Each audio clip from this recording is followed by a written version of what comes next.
केंद्रामध्ये सवर्णांना 10% आरक्षणाची आता घोषणा केली आहे, तर त्या अनुषंगाने काय सांगाल आपण? सर्वप्रथम या निर्णयाचं आम्ही सर्व समाजांतर्फे स्वागतच करतोय। सवर्णांमध्ये देखील आर्थिकदृष्ट्या दुर्बल जो घटक आहे त्याला देखील आरक्षण शिक्षणामध्ये नोकरीमध्ये मिळणं हे गरजेचंच होतं आणि यासाठी केंद्रीय सामाजिक न्याय मंत्री आदरणीय रामदासजी आठवले साहेब यांच्याकडे आम्ही RPI ब्राह्मण आघाडीतर्फे वारंवार पाठपुरावा करत होतो। आदरणीय आठवले साहेबांनी देखील मोदी साहेबांच्या बाबत चर्चा करून सवर्णांना आरक्षण आर्थिकदृष्ट्या जो गरीब आहेत त्यांना मिळालं पाहिजे ही भूमिका वारंवार मांडली होती। संसदेत देखील याबाबत त्यांनी भूमिका मांडली होती। अनेक पक्षाच्या स्टेजवर इतर अनेक स्टेजवर आठवले साहेबांची भूमिका होती आणि या भूमिकेला यश आलंय। यासाठी मी आदरणीय पंतप्रधान नरेंद्रभाई मोदी, खासदार रामदासजी आठवले साहेब तसेच यासाठी ज्यांनी प्रयत्न केले या सर्वांचं या ठिकाणी मी अभिनंदन करतो, या निर्णयाचं स्वागत करतो। तसेच कोणताही समाज असो त्या समाजातली तो गरीब घटक आहे त्याला या सवलतीचा आरक्षणाचा लाभ मिळालाच पाहिजे। संविधानामध्ये असं आर्थिक निकषावरती आरक्षणाची तरतूद नाही, त्याला शैक्षणिक आणि सामाजिक मागासलेपणा लागतो, तसं आहे काय? त्यामध्ये आपण काल पाहिलं, काल घटनादुरुस्ती जे विधेयक मांडलं गेलं संसदेमध्ये ते सर्व मतांनी पारित झाले। राज्यसभेत आपण जरी म्हणतोय की राज्यसभेत बहुमत नाहीये, पण चांगल्या भारतीय राजकारणाची परंपरा आहे, चांगल्या ज्या भूमिका असतात, चांगली धोरणं असतात त्याला कुठंच विरोध केला जात नाही। यासाठी सर्व पक्षांचं देखील मी अभिनंदन करतो की जे खरंच गरजू आहे त्याला आरक्षणाचा लाभ मिळालाच पाहिजे। हे वर्णव्यवस्थेच्या आधाराने मिळणार आहे असं वाटतं का? नाही, वर्णव्यवस्थेपेक्षा हे आर्थिक की तो समाज कुठलाही असो, जातीनी रंगानी वर्णानी कोणी असो, पण त्याला शिक्षणासाठी त्याच्याकडे पैसे नाही आहेत, नोकरीमध्ये त्याला संधी मिळते। यामध्ये जातींमधली समाजामधली दरी वाढत चालली होती की एका विशिष्ट वर्गाला लाभ मिळतोय आणि आम्हाला काहीच मिळत नाही, आम्ही देखील टॅक्स भरतोय, परंतु हा जो समज आहे हा दूर होण्यास नक्कीच या निर्णयाने मदत होणार आहे। कुठल्या जाती येतात यामध्ये? आपण पाहिलं इथून ब्राह्मण आहे, जाट आहे, गुर्जर आहेत, यासारख्या अनेक ज्या जाती आहेत ओपनमध्ये आपण बघतोय, त्यामध्ये आता यामध्ये अजून ते येत्या आठवड्याभरात स्पष्ट होईल, पण या निर्णयाचं सर्वांनी स्वागतच केलं पाहिजे। नुकतंच सवर्णांना 10% आरक्षणाची घोषणा झालेली आहे, तर हे आरक्षणाच्या संदर्भात तुम्ही काय सांगाल? सवर्णांना 10% आरक्षणाच्या संदर्भात तुम्ही काय सांगाल? मोदी सरकारने सवर्ण समाजासाठी 10% आर्थिकदृष्ट्या मागासलेल्या आर्थिक निकषावर आधारित सवर्ण समाजाला 10% आरक्षणाचा वटहुकूम काल आपल्या लोकसभेमध्ये पारित केलेला आहे। तो राज्यसभेमध्ये मंजूर व्हायचा आहे, परंतु ज्या पद्धतीने लोकसभेमध्ये सर्वच पक्षांनी काही अपवाद वगळता या बिलाला पाठिंबा दिला तसा राज्यसभेत सुद्धा होण्याची शक्यता आहे। मुळामध्ये हे बिल का आणलं, कोणाची ही मागणी होती, हा मुद्दा आपण गांभीर्याने समजून घ्यावा। या देशातल्या संविधानाच्या मूलभूत सरनाम्याला धक्का लावून घटनाच उद्ध्वस्त करण्याचा हा कुटील डाव आहे, हे आपण सर्व बहुजनांनी समजून घेतलं पाहिजे। त्याचं मूळ कारण असं आहे की संपूर्ण भारतामध्ये सर्व शेतकरी जाती आरक्षणासाठी रस्त्यावर उतरलेल्या आहेत। जसं महाराष्ट्रामध्ये मराठा आहे तसं इतर प्रदेशामध्ये जाट, गुज्जर, पटेल असे विविध जात समूह आम्हाला आरक्षण मिळालं पाहिजे अशी सातत्याने मागणी करत आहेत। आरक्षणाच्या प्रश्नावरून गंभीर प्रश्न ऐरणीवर आल्यामुळे एक असंतोषाचं वातावरण या देशामध्ये निर्माण झालेलं आहे। लाखोंचे मराठे मोर्चे महाराष्ट्रामध्ये निघाले, अनेक आंदोलनं देशभर होत आहेत।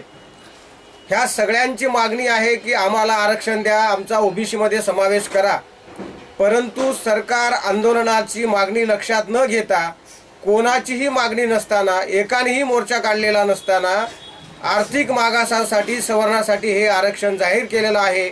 यांचा हा अजेंडा कोणाचा अजेंडा आहे आपण कृपा करून समजून घ्यावा। हा मुळात अजेंडा समान नागरी कायदा आणि आर्थिक निकषावर सर्व गरिबांना आरक्षण हे RSSचा अजेंडा आहे। हा RSSचा अजेंडा विद्यमान सरकार राबवत आहे। विद्यमान सरकारच नव्हे तर काँग्रेसच्या कार्यकाळामध्ये सुद्धा आर्थिक निकषावर आरक्षणाचं विधेयक मांडलं गेलेलं होतं। PV नरसिंहराव प्रधानमंत्री असताना ते न्यायालयामध्ये फेटाळलं गेलेलं आहे। गुजरात सरकारने सुद्धा अशाच प्रकारचा निर्णय घेतला होता, तो सुप्रीम कोर्टामध्ये टिकलेला नाही। या सरकारला हे सुद्धा माहिती आहे की हे आरक्षण सुद्धा कोर्टामध्ये टिकलं जाणार नाही, परंतु जाणीवपूर्वक लोकांची दिशाभूल करण्याकरता आणि आरक्षणाच्या संदर्भातला जो काही एकंदर गोंधळ आहे तो जास्तीत जास्त वाढला पाहिजे आणि आरक्षणाच्या लाभार्थीमध्ये संघर्ष निर्माण झाला पाहिजे असा कुटील हेतू या पाठीमागे आपण लक्षात घेतलं पाहिजे। आर्थिक आरक्षणाची तरतूद मुळात संविधानामध्ये उपलब्धच नाही. 340, 41 आणि 42 असे 3 कलम आरक्षणासाठी भारतीय संविधानामध्ये आहेत. 340 हे ओबीसीसाठी आणि 41, 42 एसटी आणि ट्राईबसाठी आहे. 15(4) किंवा 16(5) हे कलम असेल, घटनेचं 14वा कलम असेल, घटनेचं 42वा कलम असेल. घटना ही 395 कलमाची आहे. 300च्या वर सुधारणा घटनेमध्ये अलीकडच्या काळात झालेल्या आहेत. परंतु ह्या घटनेच्या सुधारणा करत असताना मूळ सरनाम्याला आणि संविधानाच्या गाभ्याला हात लावणारी कोणतीही सुधारणा कोणत्याही सरकारने केली तर ती न्यायालयात टिकली नाही. असाच गेल्या 70 वर्षाचा इतिहास आहे. परंतु संविधानाला 100% काउंटर करणारे कायदे लोकसभेत पारित करून हिटलरशाहीने लोकांच्या मनावर ते राबवायचं आणि न्यायालयाला वेठीला धरायचं आणि आपले हस्तक न्यायव्यवस्थेत सुद्धा पेरायचे, या टोकापर्यंत ही सरकारची दडपशाही गेलेली आहे. हे आपण लक्षात घेतलं पाहिजे. याचा अर्थ सवर्णातील गरीब लोकांना आरक्षण मिळू नये असं आमचं म्हणणं नाही. आरक्षण देण्याचा संवैधानिक मार्ग आज आपल्या संविधानामध्येच उपलब्ध आहे. सर्व सवर्णासाठी ओबीसीच्या समावेशाची तरतूद आहे. कोणत्याही जात समूहाने सामाजिक आणि शैक्षणिक मागणीसले पण जर सिद्ध केलं तर त्याला ओबीसीच्या वर्गामध्ये समाविष्ट करता येतं. आणि म्हणून हा पर्याय संविधानकर्त्यापुढे, राज्यकर्त्यापुढे उपलब्ध असताना जाणीवपूर्वक दलित, ओबीसी आणि सवर्ण यांच्यामध्ये एक निर्णायक दरी निर्माण करण्याचं हे षडयंत्र आहे. हे आपण समजून घेतलं पाहिजे. तसं धर्मदृष्ट्या सवर्ण या शब्दाचा अर्थ एवढाच होतो की धर्मदृष्ट्या आधुनिक काळामध्ये सवर्ण आणि शूद्र, ब्राह्मण आणि शूद्र हे 2च वर्ण अस्तित्वात आहेत. आणि ब्राह्मण म्हणजे वर्णासहित जन्माला आला, बाकी कोणालाही वर्ण नाहीये. म्हणून याचा अर्थ ब्राह्मणातल्या गरिबांना आरक्षण मिळण्यासाठी तर हा RSSने डाव फेकला नाही का, याचा बहुजनांनी विचार करायला पाहिजे. सर्व शेतकरी ज्या स्वतःला अस्पृश्य नाहीत, सवर्ण समजतात, त्यांना आमचे या माध्यमातून आव्हान आणि विनंती आहे, कृपा करून ह्या RSSच्या अजेंड्याला भूलथापाला बळी पडू नका. दुर्दैवाने RSS आणि BJPने भारतातले सर्वच किमान राजकीय पक्ष आज विकत घेतल्याची परिस्थिती आहे. या विधेयकाच्या संदर्भात हाऊसमध्ये चर्चा करत असताना कोणत्याही पुरोगामी म्हणवणाऱ्या पक्षाने जाहीरपणे याला विरोध केला नाही. यातच ह्या सगळ्या गोष्टी येतात. महाराष्ट्रातलं SCBCचं आरक्षणाचं बिल जसं एका मिनिटात पास झालं विधिमंडळामध्ये, तसाच हा कायदा करण्याचा प्रयत्न लोकसभेमध्ये झालेला आहे. याचा अर्थ आपण निवडून पाठवलेले पुरोगामी खासदार कशा पद्धतीने त्यांच्या तोंडाला कुलपं लावलेले आहेत हे या माध्यमातून पुन्हा एकदा सिद्ध झालेलं आहे. म्हणून हे आरक्षण आर्थिक निकषावरचं फसवा आहे, अशी संविधानात तरतूद नाही. आणि म्हणून ज्या ओबीसीच्या कोट्यामध्ये आरक्षण सर्व सवर्ण जातींना मिळणार आहे त्यांना आर्थिक आणि शैक्षणिक आणि सामाजिक मागासलेल्याचा आधार हा आरक्षणाचा गाभा आहे. परंतु शैक्षणिक आणि सामाजिक मागासलेपण ठरवलं जात असताना त्यात आर्थिक निकषाचाही आपोआप अंतर्भाव होतो. म्हणून वेगळ्या आर्थिक निकषाची आवश्यकता नाही. ह्या गाजराला कृपा करून आपण भुलू नये.